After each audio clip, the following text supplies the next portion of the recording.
문화교회 영화부 친구들 모여라. 와, 우리 친구들 다 모였네요. 오늘도 예배하러 우리 친구들 모여서 참 반가워요.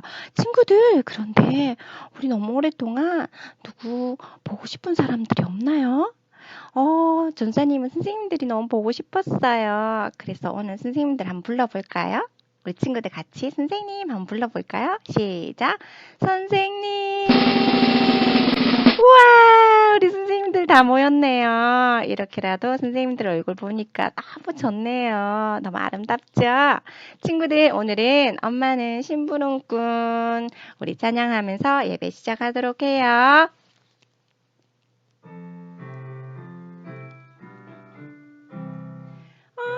엄마는 심부름꾼 하나님의 청지기 아빠는 심부름꾼 하나님의 청지기 오빠도 언니도 하나님의 청지기 우리 모두 심부름꾼 하나님의 청지기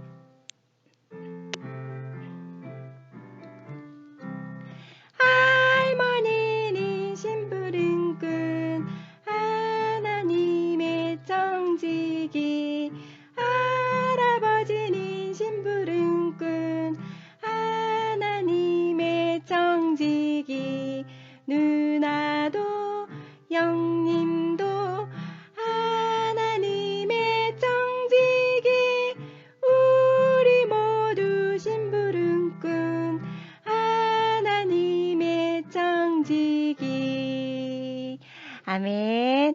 우리 4월의 암송 말씀 시작해 볼까요? 시작. 예수께서 이르시되 나를 따라오라 내가 너희로 사람을 낚는 어부가 되게 하리라 하시니 한 번 더 예수께서 이르시되 나를 따라오라 내가 너희로 사람을 낚는 어부가 되게 하리라 하시니 마가복음 1장 17절 말씀 아멘. 아멘. 우리 사람을 낚는 영화부 친구들 말씀 속으로 출발해 볼까요? 출발. 예수님이 들려주시는 이야기입니다. 어떤 사람에게 두 아들이 있었습니다. 둘째 아들은 집에 있는 것을 좋아하지 않았어요. 그는 멀리 가서 신나게 살아볼 꿈을 꾸고 있었습니다. 어느 날 둘째 아들은 집을 나가기로 마음 먹었습니다. 아버지 재산 중에 저희 몫이 있지요? 제 몫을 지금 주세요. 아버지는 아들이 달라는 재산을 할 수 없어 주었어요.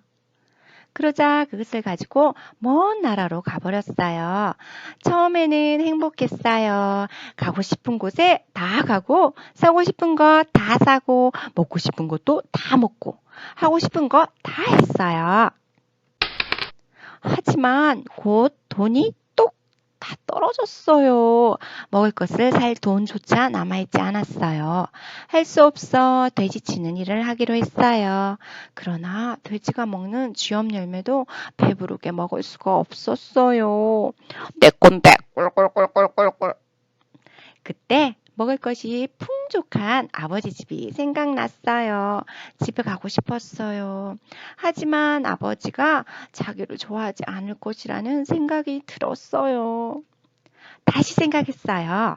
아버지 집에 가면 하인으로 섬기면 어떨까? 먹을 것은 먹을 수 있을 거야. 둘째 아들은 아버지가 있는 집으로 돌아갈 결심을 했어요. 멀리서 아버지가 아들이 오는 것을 보았어요. 아버지는 달려가서 아들을 맞이했어요. 꼭 껴안고 입을 맞추었지요. 잔치를 열자. 잃어버린 내 아들을 이제야 찾았구나.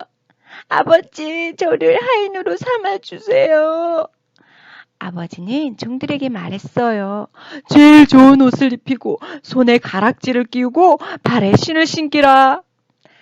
그리고 살찐 송아지를 잡아 우리가 잔치를 벌이자. 내 아들은 죽었다가 살아났느니라 하시면서 즐거워했어요.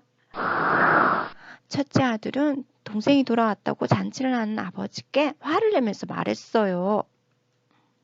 저를 위해 염소 새끼 한 마리도 잡지 아니하면서 왜 동생을 위해 송아지는 잡으셨어요? 얘야, 내 것이 다 네 것이잖니. 내 동생은 죽었다가 살아났고 잃었다가 얻었는데 어찌 기쁘지 않겠니?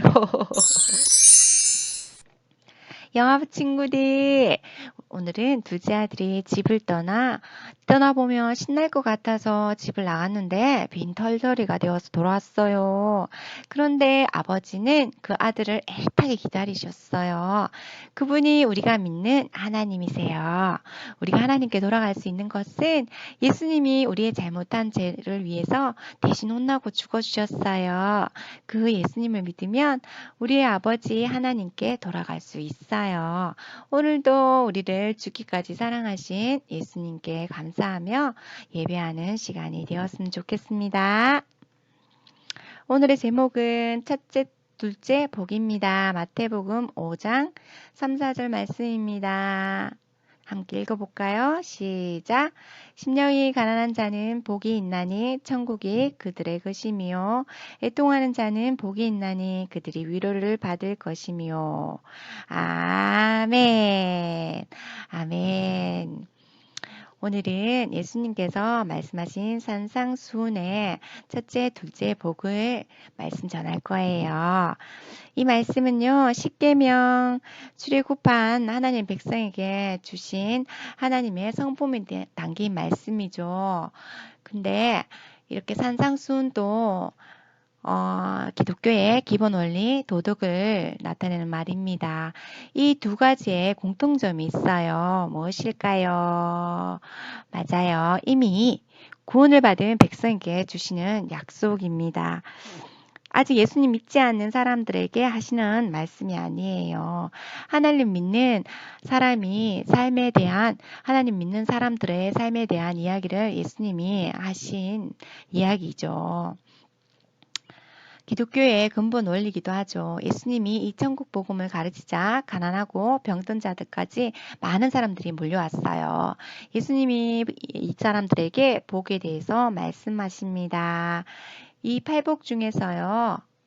첫 번째, 심령이 가난한 사람은 복이 있나니 천국이 저들의 것이며 했는데 첫 번째 단계에서 천국을 누가 소유하나요? 생각해보면 심령이 가난한 자죠. 세상이 보는 복과 하나님 보는 복은 굉장히 차이가 납니다. 이것이 팔복이죠. 팔복은 세상 사람들이 볼 때는 이것이 복이 아닙니다. 이 천국은 심령이 가난한 자가 가질 수 있는 복이죠. 심령이 가난한 자가 뭐냐 이렇게 생각해 보면요. 스스로 자신을 구원할 자신이 전혀 없음을 깨닫는 거죠. 긍휼과 은혜를 구하는 것이 심령과 가난입니다. 심령의 가난입니다. 자신은 하나님의 진노와 심판 아래 있으므로 하나님의 긍휼과 은혜가 아니면 살 수 없다는 것을 아는 거죠.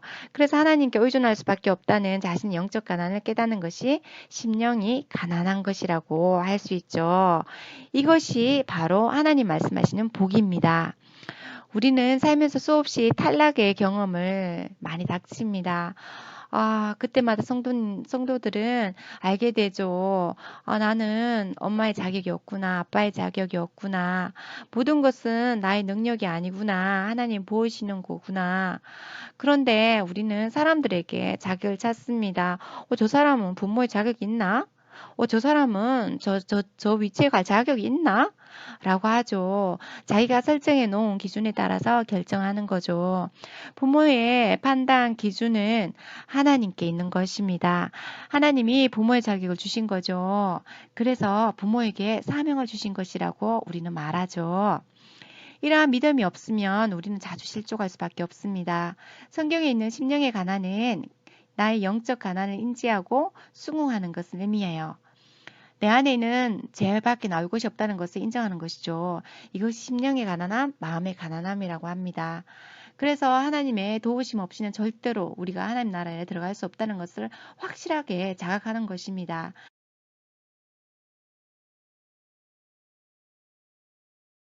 성경에 제일 먼저 복 있는 자여, 그대는 심령이 가난하게 될 것이다 라는 것은 우리 성도들의 본질과 핵심을 보여주는 것입니다. 그래서 가장 먼저 나오는 거죠. 심령이 가난하다는 것은 육적인 미덕이 아니에요. 그리고 심령을 가난하게 해야지 하고 결단한다고 해서 할 수 있는 것이 아닙니다. 자기 존재에 대한 새로운 발견과 깨달음이죠. 나는 이러한 존재인 줄 알았는데, 나는 좋은 엄마인 줄 알았는데, 나는 좋은 아빠였는 줄 알았는데 아니었구나 자각하는 것입니다. 하나님 없는 존재들의 제한성과 한계, 불가능함을 직시하는 거죠. 그래서 하나님 도와주세요와 연결되는 거죠. 그러면 심령이 가난한데 천국을 누리지 못하는 사람이 있나요? 그럴 수 없습니다. 예수님을 믿으면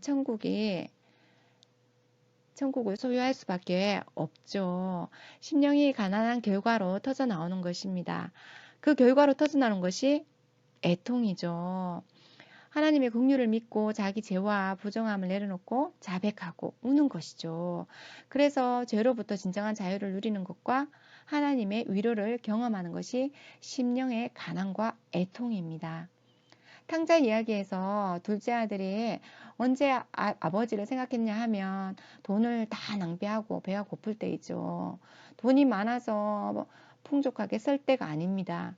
그때 심령이 가난해지죠. 자기 부족, 자기 무능을 깨달았을 때 그때 심령이 가난해집니다. 부족을 깨달은 둘째 아들은 저는 아들 자격이 없습니다. 이렇게 고백하죠. 회개하고 품꾼의 아들로 받아달라 하며 아버지께로 돌아갑니다. 애통하는 심령이 회복되는 거죠. 아버지는 탕자가 아버지를 절대적으로 의존하며 아버지 집에서 살아가야 한다는 것을 가르치시길 원하십니다. 둘째 아들이 이러하다면요. 우리 영아부 부모님들은 마음이 부유한 자입니까? 가난한 자입니까? 우리 엄마 아빠들은 속으로 생각할 때 나는 심령이 가난하다고 이렇게 생각할 수 있어요. 그러나 질문입니다. 우리 아이의 소유권은 누구에게 있나요? 부모님입니까? 하나님입니까?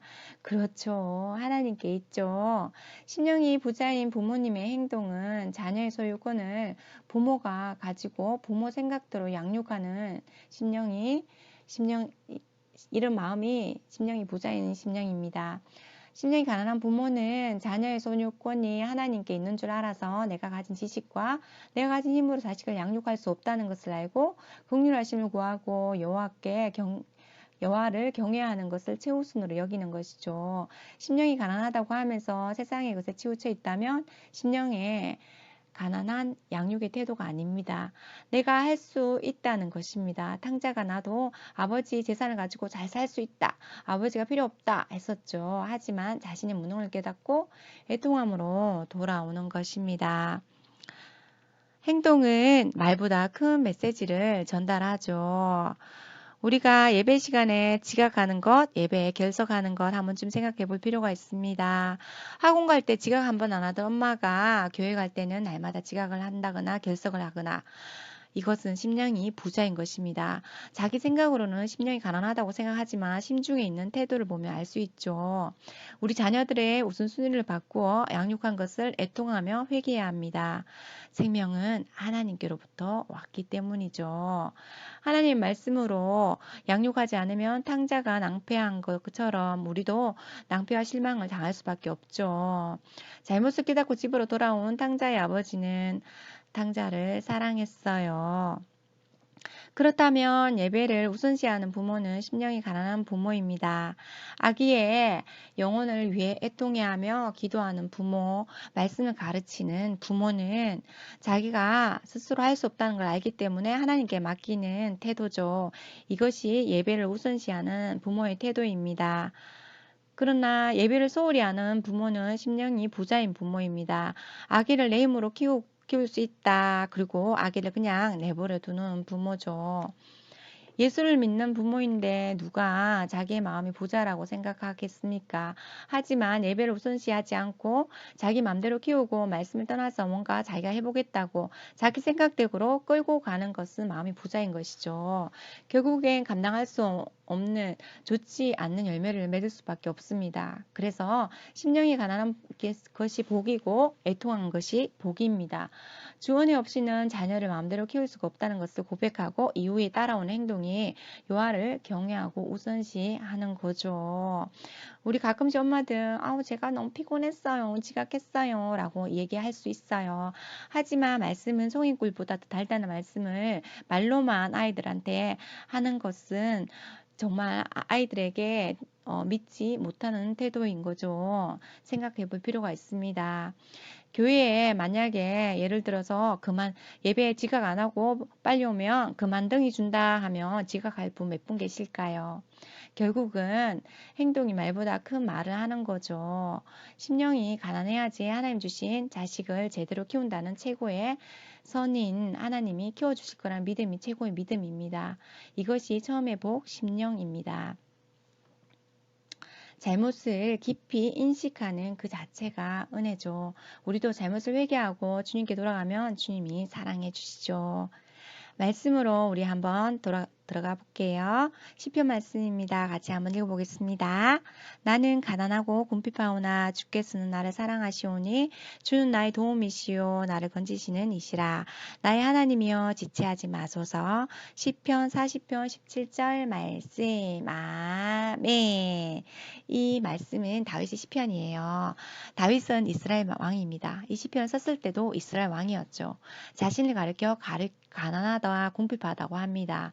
이 가난은 물질적 가난이 아니죠. 왕인데 그죠? 마음의 가난을 의미합니다. 자기를 도와주시고 건져주세요 라고 합니다. 어디서 건져달라는 것일까요? 죄에서 건져달라는 것이죠. 이래서 밖으로 드러난 상황에 마음이 너무 어려운 그 상황에서 가난해서 하나님께 부르짖으며 죄의 본질을 하나님께서 보게 하십니다. 그때 치유가 일어나는 거죠. 우리 말씀 한 구절 더 보겠습니다. 한번 읽어볼게요. 시작. 하나님께서 구하시는 제사는 상한 심령이라 하나님이여 상하고 통회하는 마음을 주께서 멸시하지 아니하시리이다. 시편 51편 17절 말씀. 아멘. 맞습니다. 이 말씀도 다윗의 시편입니다. 다윗이 간절하게 죄를 짓고 난 뒤에 나단 선지자가 와서 지책에 있을 때, 책망에 있을 때 가난한 마음이 되어서 상한 심령으로 하나님께 나아가는 장면입니다.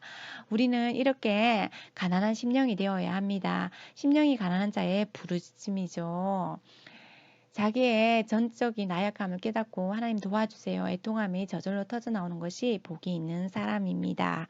말씀을 정리하겠습니다. 우리가 예수님을 믿을 때 심령이 가난한 복, 천국을 주셨어요. 가난한 심령은 애통으로 이어져 하나님의 위로하심을 받습니다. 가난한 심령은 아이의 소유권이 하나님께 있음을 믿음으로 사는 것입니다. 그렇습니다. 우리 아이는 왜 이렇게 말을 듣지 않을까? 왜 이 정도의 인격밖에 나는 되지 않을까? 삶의 문제를 인식하고 가난한 마음으로 예수님께 나아가 애통하는 것이 복이 있습니다. 이것이 천국 복음입니다. 이것을 이상히 여기지 말고 아이와 가족, 더 나아가서 나 자신, 가족 소유권이 또 이 나라, 이 땅이 하나님께 있음을 고백하며 주님이 주시는 위로와 기쁨으로 평강을 누리시는 영아부 가족들 되시길 간절히 소원합니다. 기도하고 마치겠습니다. 하나님 아버지, 세상과 다른 천국 복음 우리에게 가르쳐 주셔서 감사합니다. 우리에게 있는 복음이 얼마나 가치 있고 귀한 것인지 날마다 깨달아가는 하루하루 되길 소원합니다. 주님, 우리의 나약함이 보일 때 곧바로 주님이 필요해요. 도와주세요. 기도하고 주님이 도와주실 것을 믿길 원합니다. 이런 일상이 가장 영광스러운 천국을 소유한 자의 복임을 누리게 하여 주시옵소서. 일주일간 이러한 삶의 복을 누리게 하실 것을 믿사오며 감사드리며 예수님 이름으로 기도드립니다. 아멘.